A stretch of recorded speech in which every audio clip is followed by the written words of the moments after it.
ஓம் நம சிவாய நமக. தென்னாடுடைய சிவனே போற்றி, எந்நாட்டவர்க்கும் இறைவா போற்றி.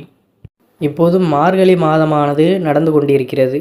நம்மில் பெரும்பாலானோர் பிரம்மமுகூர்த்த நேரத்தில் எழுந்து இறை வழிபாட்டை செய்பவர்களாகத்தான் இருப்போம்.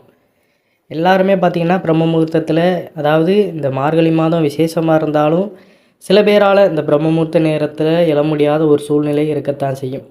இருந்தாலும் சிரமப்படாமல் இந்த ஒரு மாதம் முழுவதுமாவது, மற்ற மாதங்களை விட இந்த மாதமாவது நம்ம எழுந்து பிரம்ம முகூர்த்த வழிபாட்டை மேற்கொள்வது தான் நமக்கு சிறப்பு வாய்ந்த ஒன்றாக கருதப்படுகிறது. உங்களால் தினமும் மார்கழி மாதம் எழுந்து பிரம்ம முகூர்த்த நேரத்தில் வழிபாடு செய்ய முடியவில்லை என்றாலும், பின் சொல்லக்கூடிய இந்த முறையில் ஒரே ஒரு நாள் உங்களுடைய தேவைகளை இறைவனிடம் சொல்லி பாருங்கள். ஏன்னா இந்த ஒரு நாள் அப்படிங்கிறது நமக்கு ஒரு வருடம் செய்த அந்த பலன் கிடைக்கும். அதனால தான் டெய்லி பண்ணலானாலும் இந்த ஒரு நாளாவது ஏதாவது மார்கழி மாதத்தில் வரக்கூடிய நாட்களில் நம்ம செய்வது சிறப்பு அப்படின்னு சொல்வது. உங்கள் கையில் இந்த 2 பொருட்களை வைத்து கொண்டு பண்ணுவதும் ரொம்ப ஒரு விசேஷமானது. இறைவனிடம் என்ன கேட்டாலுமே அந்த வரம் உங்களுக்கு உடனடியாக கிடைக்கும் அப்படிங்கிறதா. பிரம்ம முகூர்த்த வேண்டுதலின் போது நம்முடைய கையில் வைத்து கொள்ள வேண்டிய அந்த பொருட்கள் என்ன, எப்படி வேண்டுதலை வைப்பது அப்படிங்கிற ஆன்மீகம் சார்ந்த பதிவை தான் இன்றைக்கு நம்ம பார்க்க போகிறோம். நம்மளுடைய சேனலுக்கும் முதல் முறையாக வரவங்க சப்ஸ்கிரைப் பண்ணி மறக்காமல் உங்களுடைய நண்பர்களுக்கும் இந்த பதிவானதை பகிர்ந்து கொள்ளுங்கள். காலையிலே பிரம்ம முகூர்த்தத்தில் எழுந்து நம்மளுடைய பண தேவை, பண ஈர்ப்பு அதிகப்படுத்தக்கூடிய இந்த 2 பொருட்களை கையில் வைத்து கொண்டு நம்ம பூஜை முறைகளில் ஈடுபடுவது நமக்கு நல்ல ஒரு பலனை கொடுக்கும். பண ஈர்ப்பை அதிகப்படுத்தும் ஜாதிக்காய், பச்சை கற்பூரம், இந்த பொருட்களை தான் நம்ம வைத்து பிரம்ம முகூர்த்த நேரத்தில் ஏதாவது ஒரு டைமில் நம்ம இந்த வழிபாடு செய்ய போகிறோம். இந்த 2 பொருட்களுமே பார்த்திங்கன்னா பணத்தை வசியம் செய்யக்கூடியது அப்படிங்கிறது நம்ம எல்லாருக்குமே தெரிந்தது. அதிலும் பச்சை கற்பூரத்தை பற்றி நமக்கு நிறைய தெரியும். ஆனால் ஜாதிக்காயை பற்றி அவ்வளோவா நமக்கு தெரியாது. இதுவுமே பார்த்திங்கன்னா பணத்தை ஈர்க்கக்கூடிய ஒரு வகையான பொருள் தான்.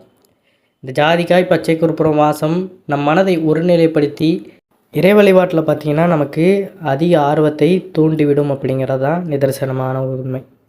அது நமக்கு ஒரு விதமான மன அமைதியை கொடுக்கும். ஆக இந்த 2 பொருட்களையும் வாங்கி கொள்ளுங்கள், அது ரொம்ப சிறப்பு. பிரம்ம முகூர்த்த நேரத்தில் ஏதாவது ஒரு நேரத்தில் உங்களுக்கு தினமும் பார்த்திங்கன்னா விளக்கேற்றி வழிபாடு செய்வது சிறப்பு.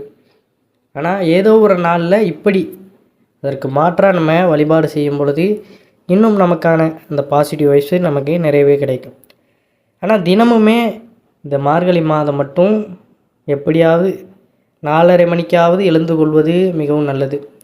ஏன்னா அப்போது தான் நம்ம அந்த காற்றை சுவாசிக்க முடியும். நான் பல பதிவுகளே கூறியிருப்பேன், மார்கழி மாதத்தில் எப்போது எழுந்தாலும் வெளியே போய் அந்த காற்றை நம்ம சுவாசிப்பது அப்படிங்கிறது நமக்கு உடல் சம்மந்தப்பட்ட எந்த ஒரு பிரச்சனைகளும், அதாவது மூச்சு பிரச்சனைகள், நுரையீரல் சம்மந்தப்பட்ட எந்த ஒரு கோளாறுகளுமே சரியாகும் அப்படிங்கிறதா. எதனாலன்னு நான் முன்னாடியே சொல்லியிருப்பேன். அதாவது அந்த ஓசோன் படலமானது, இந்த ஓசோன் படலத்தின் காற்றானது கீழே வரும் பூமிக்கு இந்த மார்கழி மாதம் தான் வரும். அதை நம்ம சுவாசிக்கும் பொழுது நமக்கு அத்தனை நன்மைகள் கிடைக்கக்கூடும். அதனால தான் சொல்வது. அதனால தான் வழிபாடு செய்யுங்க. அதோடு சேர்த்து நீங்கள் இறைவனையும் வழிபாடு செய்வது மிகவும் நல்லது அப்படின்னு சொல்லுவது. அதனால் காலையிலே இந்த பிரம்ம முகூர்த்தத்தில் இந்த காற்றை சுவாசித்து குளித்து நீங்கள் வழிபாடு செய்ய ஆரம்பித்தது சிறப்பு. பிரம்ம முகூர்த்த நேரத்தில் இருந்து குளித்து முடித்து விட்டு பூஜை அறையில் ஒரு விளக்கேற்றி வைத்து அமர்ந்து கொள்ளுங்கள். பூஜை அறைக்கு பக்கத்தில் யாராவது தூங்கிட்டு இருந்தாலுமே அந்த நேரத்தில் அவர்களை எழுப்பி தள்ளி படுக்க சொல்வது மிகவும் நல்லது. ஆனால் முடிந்தவரை பார்த்திங்கன்னா அனைவருமே பிரம்ம முகூர்த்தத்தில் வீட்டில் உள்ள எல்லாருமே எழுந்து கொள்வது நல்லது. இந்த மார்கழி மாதம் மட்டும், மற்ற மாதங்களை காட்டிலும் இந்த மார்கழி மாதமாவது அனைத்து குழந்தைகள் எல்லாருமே எழுந்து அந்த காற்றை சுவாசிக்கணும். அதுக்காகத்தான் சொல்வது. அவர்களையுமே எழுந்து கொஞ்சம் நேரம் உங்களோடைய பூஜை செய்ய சொல்லுங்கள். வீட்டிற்கு அது மிகுந்த சுபிட்சத்தை கொடுக்கும். ஏன்னா அனைவருமே பூஜையில் ஈடுபடுவது நல்ல ஒரு வரவேற்பை உங்களுக்கு கொடுக்கக்கூடும். உங்கள் வீட்டில் எந்த இடம் இல்லை அப்படிங்கிற பட்சத்தில் அவங்கள டிஸ்டர்ப் பண்ண முடியாதுன்னா நீங்கள் ஒரு அமைதியான இடத்துல பூஜை அறையிலையோ இல்லை வேறு ஏதாவது ஒரு அமைதியான இடத்துலையோ ஒரு அகல் விளக்கு தீபத்தை ஏற்றி அதற்கு முன்னாடி உட்காந்துக்கோங்க. ஒரு சின்ன மஞ்சள் இலைக்கின்ற அந்த கல்லில் பார்த்திங்கன்னா கொஞ்சமாக தண்ணீர் ஊற்றி ஒரு தனி ஜாதிக்காயை அதில் போட்டு நல்லா இடித்து குழச்சி அதை எடுத்து நெற்றியில் ஒரு திலகமாக பூசிக்கொள்ள வேண்டும். ஜாதிக்காய் திலகத்தை 2 புருவங்களுக்கு மத்தியில் பூசிக்கொள்வதனால நமக்கு மனவசியம் உண்டாகும் அப்படிங்கிறது ஒரு ஐதீகம். அடுத்ததாக புதியதாக 2 ஜாதிக்காய்களை எடுத்து 2 உள்ளங்கைகள்லையும் வைத்து கொள்ள வேண்டும். இந்த பரிகாரத்திற்கு உங்களுக்கு 3 ஜாதிக்காய் தேவைப்படும். 2 ஜாதிக்காய் உள்ளங்கைகளில் வைத்துக்கொண்டு மூடிக்கொண்டு முதுகு தண்டுவிடம் நேராக நம்ம பத்மாசனத்தில் எப்படி அமருவோம், நேராக அமர்ந்திருப்போம், அதே மாதிரி உங்களுடைய முதுகு தண்டுவடம் நேராக இருக்கும்படி அமர்ந்து மூச்சை நன்றாக உள்ளே இழுத்து மூச்சு நன்றாக வெளியே விட்டு தியானம் செய்து உங்களுக்கு என்ன வேண்டுமோ அதை இந்த பிரபஞ்சத்திடம் கேட்கலாம். உங்களுக்கு ஏதாவது மந்திரம் சித்தியாக வேண்டுமென்றாலும் இதன்படி மந்திரத்தை உச்சரிக்கலாம். அதாவது மந்திரம் சித்தியாகணும் அப்படிங்கிற பட்சத்தில் அப்படின்னா என்னென்னு சில பேருக்கும் தெரியாது. அதாவது நம்ம ஏதாவது மந்திரத்தை கூறி பாராயணம் செஞ்சு அந்த மந்திரம் நம்ம ஜெபிக்கிறது பலிக்கணும் அப்படிங்கிற பட்சத்தில் இந்த மார்கழி மாதம் செய்யலாம். ஏன்னா மற்ற மாதங்களை காட்டிலும் மார்கழி மாதத்தில் தான் பிரபஞ்ச சக்தி அதிகமாக இருக்கும். அப்போ அந்த மந்திரத்திற்குண்டான பலன் நமக்கு விரைவில் கிடைக்க மந்திரத்தை கூட நம்ம பாராயணம் செய்யலாம்.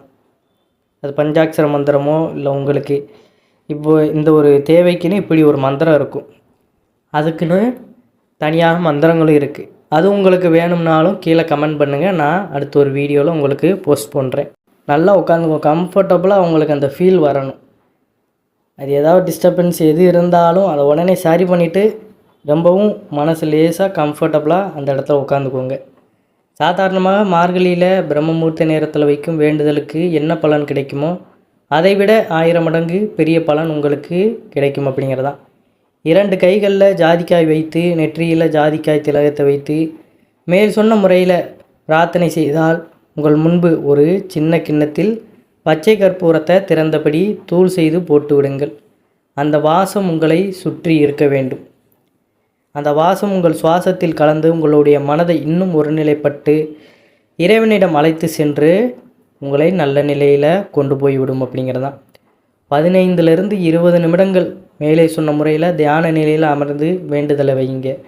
பணம் வேண்டும், நல்ல வேலை கிடைக்க வேண்டும், கடன் குறைய வேண்டும், வீட்டில் இருக்கும் சண்டை சச்சரவுகள் தீர வேண்டும், சொந்த வீடு, இப்படி எது பிடித்த நபரை கரம் பிடிக்க வேண்டும், இப்படி எது ஒரு வேண்டுதலாக இருந்தாலும் அந்த பிரார்த்தனைகள் நமக்கு விரைவில் கைகூட வேண்டும், நிச்சயம் நடக்க வேண்டும்னா மார்கழி மாதத்தில் தொடர்ந்து 3 நாள் அல்லது 5 நாள் இதுபோல் செய்வது மிகவும் நல்லது.